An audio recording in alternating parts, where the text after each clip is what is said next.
अस्सलाम वालेकुम व्यूअर्स, मैं हूं समीना पाशा। उम्मीद है आप लोग खैरियत से होंगे। व्यूअर्स, कुछ अहम खबरें और अपडेट्स लेकर इस व्लॉग में आपके सामने हाजिर है जनाब। खबरें इंपॉर्टेंट हैं जी, और एक अहम हफ्ता स्टार्ट होने जा रहा है। और पहले ही दिन जो खबर आई है वो ये बताने के लिए काफ़ी है कि रियासत की पॉलिसी में कोई चेंज नहीं आया। हालिया भारत और पाकिस्तान की जो कशीदगी है उसके बाद भी अगर कोई ये सोच रहा है कि जी कोई सैनिटी प्रिवेल करेगी या कोई तब्दीली आएगी सोच में, तो ऐसा कुछ नहीं है। मैं आपको पिछले हफ्ते से यही बात बता रही हूँ। कुछ लोग शायद ये समझ रहे थे, इस खाम ख्याली में मुब्तला थे कि नहीं जी कोई रियलाइजेशन हो रही है और कोई जनाब बेहतरी की गुंजाइश निकलेगी। मैंने आपको पहले ही बता दिया है कि कोई इस वक्त जो ऊपर की टॉप लीडरशिप है उनमें से किसी से आप ये उम्मीद ना रखें। तो क्यों मैं ये बात कह रही हूँ, क्योंकि आज भी इमरान खान साहब की जो केस की समाअत थी उसको मुलतवी किया गया है। वजह साफ है कि इमरान खान साहब से कोई मुलाकात ना कर सके। तो मतलब ये कि इस हफ्ते भी पूरी कोशिश होगी कि अलीमा खान साहिबा, दीगर पार्टी के लीडर्स कोई भी मुलाकात ना कर सके। एक आधा इनका अपना कोई चमचा भेजवा के और बस कोई एक लिमिटेड सा पैगाम जो है वो बाहर भेजने की कोशिश हो सकता है कि हो जाए। इसके अलावा कुछ आप ये ना सोचें कि कोई बेहतरी आ रही है या कोई सोच में तब्दीली आ रही है। तो कोई अकल इनके पास से भी नहीं गुजरी है, ना गुजरेगी। फ़िलहाल तो यही नज़र आ रहा है। तो बहरहाल इसके ऊपर थोड़ी आपको तफसील बताते हैं। इसके अलावा आज जो इंडियन आर्मी चीफ़ हैं वो पहुंचे अपने वज़ीर दिफा के पास, उनके घर पहुंचे, खुद जाकर वहाँ पे हाज़िरी भी लगवाई और ब्रीफिंग भी दी। जो सिक्योरिटी से रिलेटेड इश्यूज़ हैं ज़ाहिर है, तो उसके ऊपर डिफरेंस क्या था उसके ऊपर ज़रा बात करेंगे। फिर जी गिलगित बल्तिस्तान से बड़ी आज हंगामा खेज़ किस्म की वीडियोस देखी हैं हमने, वो आपके साथ शेयर करते हैं। नहरों के मामले पर एहतजाज अभी थमा नहीं है, इसके ऊपर भी बात होगी। और साथ ही साथ जनाब आपको बताएंगे कि जो ओवरऑल इस वक्त चीज़ें चल रही हैं उसमें आने वाले दिनों में क्या होगा। तो आपसे रिक्वेस्ट है कि चैनल को सब्सक्राइब कर लें अगर अभी तक सब्सक्राइब नहीं किया। तो सबसे पहले जी यही डिस्कस करते हैं कि हालिया पाक भारत कशीदगी और इसमें जो लोगों की खाम ख्याली कि जनाब पता नहीं इमरान खान को बुला लिया जाएगा या कर लिया जाएगा, जनरल भेज दिए तो ये हो गया तो वो हो गया। मैं आपको पहले ही से कह रही थी ये बात कि मुझे इन लोगों से कोई रत्ती बराबर भी इस तरह की उम्मीद नहीं है कि ये कोई अकल को हाथ मारेंगे। तो इसलिए मुझे ये कोई खुशफहमी किसी भी वक्त नहीं रही।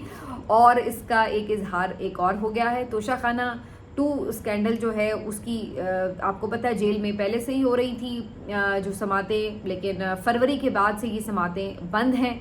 और क्योंकि उसके बाद से मुस्तकिल ये कोशिश कि जनाब इमरान खान साहब की मुलाकातें महदूद कर दी जाए, तो इस वजह से एक तो सहाफ़ियों का आना बंद हुआ, बाकी जो लीडर्स और कारकुन आना शुरू हो गए थे अडयाला में, वो सिलसिला बंद हुआ। फिर उसके बाद इन्होंने फैमिली की मुलाकातें भी बंद कर दी इवेंचुअली, और अब 1-1.5 महीने से फैमिली की भी मुलाकात नहीं हो रही। तो वो इन्होंने बेसिकली एक प्लान के तहत इमरान खान साहब को आइसोलेट किया।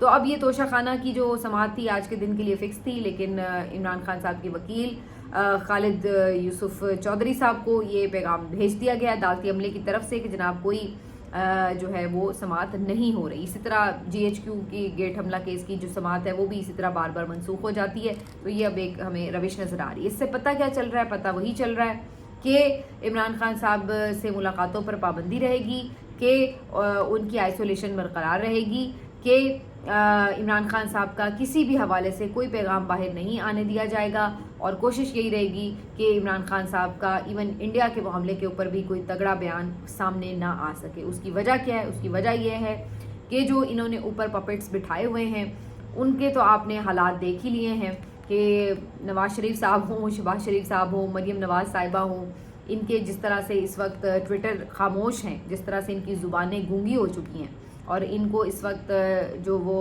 ख़ुद अयाज सादिक साहब ने बताया ना, माथे पे पसीना और टांगे कांप रही वाली सिचुएशन है। तो उसमें अगर इमरान खान का कोई दबंग स्टेटमेंट आ गया सामने तो वो तो पूरी दुनिया में एक लीड बन जाएगा। हर जगह उसी स्टेटमेंट की बात होगी कि जी इमरान खान ने तो जेल में भी बैठ के ये बात कह दी, और वो तो डेफिनेटली कह देंगे। इसमें तो कोई हमें, मेरा ख्याल है किसी को इतना ज़र्रा बराबर भी एहतमाल नहीं है कि वो ऐसा नहीं कहेंगे। वो तो उन्हें पता चलेगा तो वो तो ठीक ठाक बैंड बजा देंगे मोदी साहब की जी जेल से बैठ के। तो वो करेंगे। अब इनका ये काम होगा, बजाय इसके कि इस बात के ऊपर ये खुश हों कि हाँ भी चलो कोई उसको एक दबंग किस्म का जवाब दुश्मन को दे सकता है, उल्टा ये कोशिश ये करेंगे कि ये पैगाम बाहर ना आए। تاکہ جو ان کے پپٹس اوپر بیٹھے ہوئے ہیں وہ مزید لیٹ ڈاؤن نہ ہوں. حالانکہ لیٹ ڈاؤن انہوں نے کیا مزید ہونا ہے, ان کی پہلے کوئی کون سی رسپیکٹ ہے جو ان کی کوئی ڈس رسپیکٹ ہو جائے گی. تو وہ تو آلریڈی شیم لیس لوگ ہیں جو فارم 47 پہ بیٹھے ہوئے ہیں, وہ ساری دنیا کو پتہ ہے. تو کہنے کا مقصد یہ ہے کہ وہ بعض اوقات جب آپ خود کسی کا قد اپنے قد کے برابر نہیں لا سکتے تو پھر آپ یہ کرتے ہیں کہ اس کو ہائیڈ کرنے کی کوشش کرتے ہیں تاکہ آپ کا جو چھوٹا پن ہے وہ نظر نہ آئے, لیکن وہ آپ کا ہر جگہ نظر آتا ہے. مزے کی بات یہ ہے وہ کس طرح, ابھی میں کل ہی ایک یہ ویڈیو بھی دیکھ رہی تھی کہ قذافی اسٹیڈیم میں PSL میچز ہو رہے ہیں, اس میں آپ کو پتہ ہے مختلف کھلاڑیوں کے نام پر انکلوژرز بنے ہوئے ہیں, اور ذرا جذبہ جگانے کے لیے جو ہوسٹ ہوتے ہیں وہ اکثر نعرے وارے لگواتے رہتے ہیں. تو اسی طرح کی ایک ویڈیو میں کل دیکھ رہی تھی کہ جی مختلف جو نام ہیں پلیئرز کے وہ پکارے جاتے تھے جن کے نام کے اوپر انکلوژرز ہیں, جیسے جاوید میاں داد کا نام ہے, وسیم اکرم کا نام ہے, اور بہت سارے پلیئرز کے نام ہیں. تو وہ جیسے ہی نام پکارتے تھے تو اس کے بعد وہ جو وہاں پہ کراؤڈ بیٹھا تھا وہ ان کی طرف سے ایک والہانہ جواب دیا جاتا تھا نعرہ لگا کے, اور شور مچایا جاتا تھا, خوشی کا اظہار کیا جاتا تھا. تو اب آپ کو پتہ ہے کہ وہاں پہ عمران خان انکلوژر بھی ہے. تو جان بوجھ کر ہوسٹ کی طرف سے باقی سب انکلوژرز کا نام لیے گئے, لیکن عمران خان انکلوژر کا نام اس نے نہیں پکارا.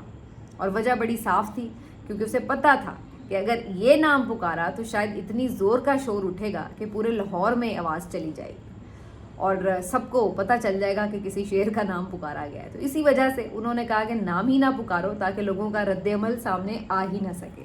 تو اس طرح سے اس کو جو ہے وہ دبانے کی کوشش کی. حالانکہ یہ کتنی چیپ حرکت ہے, آپ اندازہ لگائیے, کیونکہ یہاں پر جو انکلوژرز بنے ہوئے ہیں یہ بیسکلی جو کرکٹ کی خدمات ہیں ان کی وجہ سے بنے ہوئے ہیں.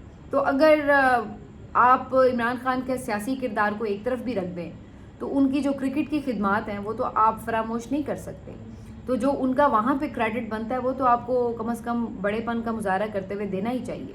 لیکن پھر وہی جیسے میں نے شروع میں بھی بات کی کہ یہ چھوٹے لوگ ہیں, چھوٹا پن ان کا ہر ان کے عمل سے جو ہے وہ ظاہر ہوتا ہے, اور یہ بھی ایک یہی چھوٹا عمل ہے. اب آپ یہ نعرہ نہ بھی لگوائیں, اس کا نام نہ بھی پکاریں, تو کیا آپ لوگوں کے دلوں سے اس کی محبت ختم کر چکے ہیں؟ اور کیا آپ کو خود نہیں معلوم ہے کہ اس کی محبت کا رسپانس کیسے آنا تھا؟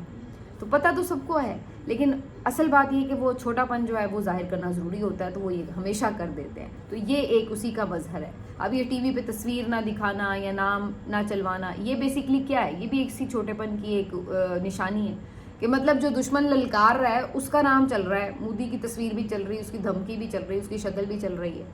اور جو آپ کا اپنا لیڈر ہے جو کہ اس وقت آپ کی قوم کا من پسند لیڈر ہے بلا شرکت غیر ہے, اس کی آپ تصویر نہیں چلا رہے. تو یہ سب چیزیں, یہ وہی چیز ہے جو میں نے آپ کو شروع میں انڈیکیٹ کر دی ہے. تو چھوٹے پن اور کمینہ دشمن کہتے ہیں نا کہ یہ اللہ کسی دشمن کو بھی نہ دے, تو یہ اس وقت عمران خان صاحب کے ساتھ تو یہ والا معاملہ چل رہا ہے.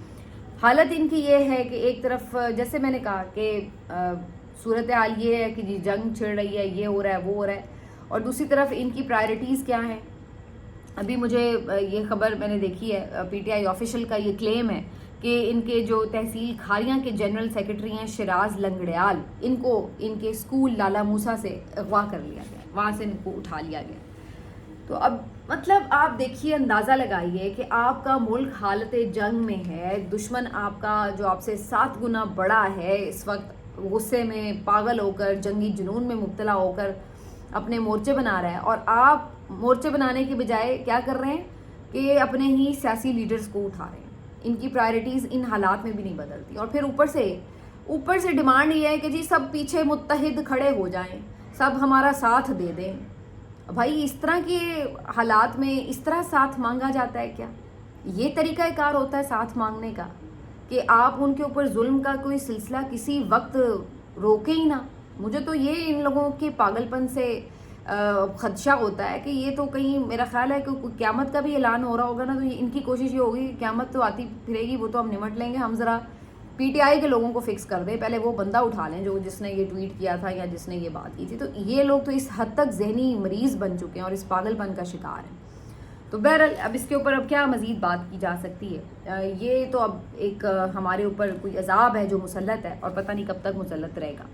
دوسری طرف جی ایک جو خبر میں نے آپ کے ساتھ شیئر کرنی تھی کہ ایک طرف ہم اپنے ملک کے ان رونے رو رہے ہیں, تو وہاں پہ दूसरी तरफ एक वीडियो मेरी नज़र से गुजरी है जो कि मेरे अपने लिए भी एक ज़ाती दिलचस्पी की भी वजह बन गई, उसकी वजह भी मैं आपको बताती हूँ। वीडियो ये थी कि जी आर्मी चीफ जो हैं इसके इंडिया के, वो अपने वज़ीर दिफा के पास आए हैं और उनको ज़ाहिर है जो मामलात है उसके ऊपर ब्रीफ वगैरह करने के लिए अब वो आ रहे हैं। तो उनकी वीडियो जो है वो काफ़ी वायरल हुई। उसकी वजह ये थी कि उसके अंदर हम देख सकते हैं कि ना कोई एक्स्ट्रा प्रोटोकॉल है, ना कोई रास्ता बंद किया गया है, ना कोई आपको ऐसा कोई लेविश गाड़ियों का कारवान कोई नज़र आ रहा है, ना हमें ये नज़र आ रहा है कि जो कोई वज़ीर आज़म या वज़ीर दिफा खुद बेचारे हाज़िरी देने पहुँचे हों। इससे मुझे ये याद आया कि कुछ दिन पहले ये खबर मैंने सुनी थी कि ख्वाजा आसिफ साहब को कहीं जा रहा था और बीच में VIP प्रोटोकॉल लगा हुआ था, तो वो बेचारे कोई घंटा के वहाँ खड़े रहे। पता ये चला कि जी आर्मी चीफ का कोई कॉन्वॉय गुजर रहा है। तो इस पे सब हैरान हुए कि आर्मी चीफ तो अंडर होता है जो वज़ीर दिफा के, तो यहाँ पर उल्टी गंगा बह रही है और जो वज़ीर दिफा है वो इंतज़ार कर रहा है। बहरहाल मुझे नहीं पता कि इस बात के ऊपर वज़ीर दिफा का क्या रिएक्शन था या नहीं था, लेकिन मैं आपको ये बता रही थी कि वो जनाब आए हैं और वो एक वीडियो जो थी ठीक है। अब मैंने जब वो गौर किया ना, तो जो भारतीय आर्मी चीफ की गाड़ी थी वो सुजुकी गाड़ी थी। और सुजुकी गाड़ी आपको पता है कि मतलब एक सस्ती गाड़ी है और सस्ती गाड़ी में शुमार होती है। मतलब जो आपके एलीट क्लास है वो तो सुजुकी नहीं रखती गाड़ी। और वो गाड़ी कौन सी थी, वो मॉडल कौन सा था, मुझे इसलिए उसमें ज़्यादा इंटरेस्ट हुआ कि वो एक गाड़ी अभी पिछले साल तक मेरे पास रही है। वही मॉडल सुजुकी सियाज गाड़ी थी वो, और बहुत ही मतलब पैसों के हवाले से देखा जाए तो एक एवरेज सी गाड़ी है। वैसे तो वो मुझे बहुत पसंद गाड़ी थी, उसकी परफॉर्मेंस बहुत अच्छी थी। वैसे ये मैंने मुफ्त की एक पब्लिसिटी कर दी गाड़ी की, लेकिन अच्छी गाड़ी थी वो। मैंने 5-6 साल यूज़ की, बेहतरीन उसने परफॉर्म किया हमेशा। और वो जब एकदम मैंने वीडियो देखी तो मैंने देखा है ये तो ये वो गाड़ी है कि जो सुजुकी सियाज थी मेरे पास। अब पता नहीं शायद वहाँ उसका नाम कुछ डिफरेंट ना हो, मैं कह नहीं सकती, लेकिन वो शेप देख के तो मैंने लगा लिया अंदाज़ा कि वही गाड़ी, और सुजुकी का ज़ाहिर उसके ऊपर लोगो भी था। तो बताना मैं ये चाह रही हूँ कि जो उनका आर्मी चीफ है वो एक ऐसी गाड़ी में घूम रहा था जो कि एक बहुत ही एवरेज गाड़ी थी, और जो मेरे पास भी रही है पिछले साल तक, और मैंने पिछले साल ही उसको भी सेल किया। कुछ ज़रूरत मुझे पड़ी पैसों की तो मैंने फिर वो गाड़ी बेच दी थी अपनी। तो ये देख के मुझे जो है वो काफ़ी हैरत हुई। और ना कोई काले शीशे, ना कोई आपको ऐसी हुटर शूटर और ये वो, तो मतलब बिल्कुल है। तो ये बेसिकली चीज़ें हैं जो आपको बताती हैं कि जिन मुल्कों में हकीकतन सिविल सुप्रीमेसी है, या कोई आपको नज़र आता है कि जी वहाँ पे जो उनके तरीक़ाकार हैं चलाने के निज़ाम हुकूमत वो किस तरह के हैं, तो वो एक डिफरेंस आपको खुद ही पता चल जाता है कि हमारे मुल्क में क्या सूरत हाल है। बहरहाल इससे आगे ये बात जी आज आपके साथ ज़रूर मैं शेयर करूँगी कि जो नहरों का मामला है वो बज़ाहिर ऐसा लग रहा है कि अभी तक थमा नहीं है। और अगरचे ये एक अनाउंसमेंट कर दी गई थी कि जी अब वो कॉमनवेल्थ नहीं, ये जो मुश्तरका मफादात काउंसिल है उसमें देखा जाएगा ये मामला। अगर उस पर इत्तफाक़ राय हो गया तो इस पर काम होगा, वरना नहीं होगा। लेकिन इस पे ख़दशा ये है कि शायद अंदरूनी खाना मामलात आगे बढ़ाए जा रहे हैं, इसी वजह से इसके ऊपर जो एहतजाज है वो थमा नहीं है। कल भी मैंने आपको बताया था कि जो अपोजिशन जमातें उन्होंने कंबर के मकाम पर एक धरना दिया हुआ था और उन्होंने एहतजाज किया था। अब वकला भी वहाँ पे कुछ निकले हुए थे, उन्होंने भी आज एहतजाज किया है। और वहाँ पर जनाब बड़ी ब्रूटल किस्म से जो है पुलिस ने उनके ऊपर अटैक भी किया, हाथापाई भी हुई, डंडे भी मारे, खून भी निकले हुए थे कुछ वकला के, काफ़ी वो ज़ख्मी भी थे। तो वहाँ पे काफ़ी ज़्यादा बर्बरियत का मुजाहरा किया गया। अब सवाल फिर वही आता है कि अगर पीपल्स पार्टी खुद भी इस बात की हिमायत में है कि जी हाँ जी नहर नहीं बननी चाहिए, तो फिर जो इसी बात की हिमायत में एहतजाज कर रहे हैं तो उनके ऊपर मारपीट किस बात की कर रही है फिर वो। ये एक वही मुनाफिकाना तर्ज अमल नज़र आ रहा है पाकिस्तान पीपल्स पार्टी का, जो हम मुसलसल हाईलाइट कर रहे हैं। और इसके अलावा भी जो आप देखें कि जो मुख्तलिफ डॉक्यूमेंट सामने आ रहे हैं उनसे भी यही पता चल रहा है कि ये मामला काफ़ी देर से चल रहा था और उसके ऊपर पीपल्स पार्टी ऑन बोर्ड थी। तो बहरहाल ये भी सिलसिला चल रहा है, लेट्स सी किसके ऊपर क्या होता है। तीसरी तरफ गिलगित बल्तिस्तान में भी आज एक बड़े पैमाने पर एहतजाज हुआ है और गिलगित बल्तिस्तान वाले भी बाहर निकले हैं। उन्होंने आज कहा है कि जी उनकी जो मादनियात हैं उसके ऊपर कब्जा नामंजूर नामंजूर। बड़ा एक क्राउड था जो यहाँ पे जमा था اور انہوں نے اپنے قدرتی وسائل کے اوپر کسی قسم کے بھی قبضے یا کسی طرح کی بھی میلی نظر ڈالنے والوں کو آڑے ہاتھوں لیا اور کہا کہ یہ نہیں ہوگا. اور اسکردو میں اور اس میں شگر میں یہ احتجاج ہوا ہے اور کافی زیادہ اس میں جو تھے لوگ. اب سوال پھر وہی آ رہا ہے. اب دیکھیں آج مولانا فضل الرحمان کا بھی ایک انٹرویو تھا, وہ بھی کہنے لگے جی بلوچستان والوں کو بھی یہ بل منظور نہیں, خیبر پختونخوا والوں کو بھی یہ بل منظور نہیں ہے. اب گلگت بلتستان والے بھی نکل آئے ہیں. تو لوگوں میں اب یہ ایک اویئرنیس آ رہی ہے, انہیں سمجھ آ رہی ہے کہ ان کے جو وسائل ہیں وہ استعمال صرف ایلیٹ کلاس کے لیے ہوتے ہیں, کیسے ہوتے ہیں, اور ان کا جو صوبہ ہے وہ اسی طرح بدحالی کا شکار رہتا ہے. اور یہی وجہ ہے کہ اب وہ کسی قسم کے لالی پاپ لینے سے انکاری ہیں, چاہے آپ انہیں کتنے مرضی لفظوں کے ہیر پھیر میں بھگو کے وہ دے دیں جو آپ بل بنا کے لا رہے ہیں, لیکن اب وہ اس دھوکے میں نہیں آ رہے اور ان کے تحفظات دور نہیں ہو رہے. اسی وجہ سے وہ کہتا ہے نا نکارہ خدا سمجھو, زبان خلق کو نکارہ خدا سمجھو. تو اب وہ صورتحال ہے کہ ہر جگہ یہ آواز اٹھ رہی ہے, لیکن یہ لوگ مسلسل اس کوشش میں ہیں کہ ہر جگہ ان وسائل پہ قبضہ کیا جائے. اب گلگت بلتستان ہو, کشمیر ہو, یہ آلریڈی بڑے سینسٹیو ایریاز ہیں اور ان کو جو ہے وہ بڑا آپ کو دھیان سے ہینڈل کرنا پڑتا ہے. پہلے آپ نے وہاں پر جو ایک منتخب حکومت تھی اس کا تختہ گرایا, اور پھر اس کے بعد آپ نے اگر اس طرح کی کوئی ان کے ساتھ ہیرا پھیری کی کوشش کی تو یہاں سے بھی جو آپ کو ایک ریزسٹنس کا سامنا کرنا پڑے گا وہ خاصی آپ کے لیے مشکلات کا باعث بن جائے گا. تو یہ بظاہر نظر آ رہا ہے. آخر میں آپ سے ایک انٹرسٹنگ چیز شیئر کروں. میں نے ایک سروے کا ذکر کیا تھا آپ کے ساتھ, تو اس سروے میں 1 گھنٹہ ہوا تو کوئی تقریباً 1000 یا 1200 ووٹ جو تھے وہ اس میں لوگوں نے پول میں آ کے کاسٹ کیے.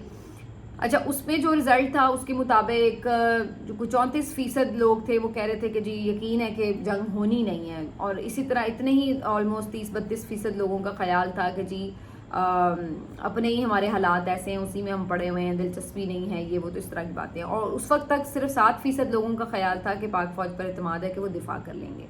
اس کے بعد 1 گھنٹہ میں ذرا بزی ہو گئی, اور اس کے بعد جب میں نے دوبارہ وہ دیکھا پول تو اس میں ایک دم سے میں نے دیکھا تو 13,000 ووٹ جو تھے وہ کاسٹ ہوئے تھے, اور اس کے مطابق جو پاک فوج پر اعتماد تھا وہ ایک دم 70% پہ چلا گیا تھا 7% سے. تو اب اس کے اوپر بہت سے لوگ نیچے یہ لکھ رہے تھے کامنٹس میں کہ یہ آپ کے پول کے اوپر جو ہے وہ بوٹس کا حملہ ہو گیا, اور اس طرح سے ہو گیا, اس طرح سے ہو گیا. تو بہرحال یہ میرے لیے بھی انیوژل بات تھی کہ 2 گھنٹے میں جو ہے وہ 1300 جو ووٹ ہیں وہ کاسٹ ہوں, اور اس کے بعد پھر اچانک 1 گھنٹے میں اتنے ووٹ کاسٹ ہو جائیں. تو بہرحال میں نے کہا آپ کو بتا دوں کہ اس پول کا کیا ہوا. ملتے ہیں آپ سے اگلے ویلاگ میں, اپنا خیال رکھیے, اللہ حافظ.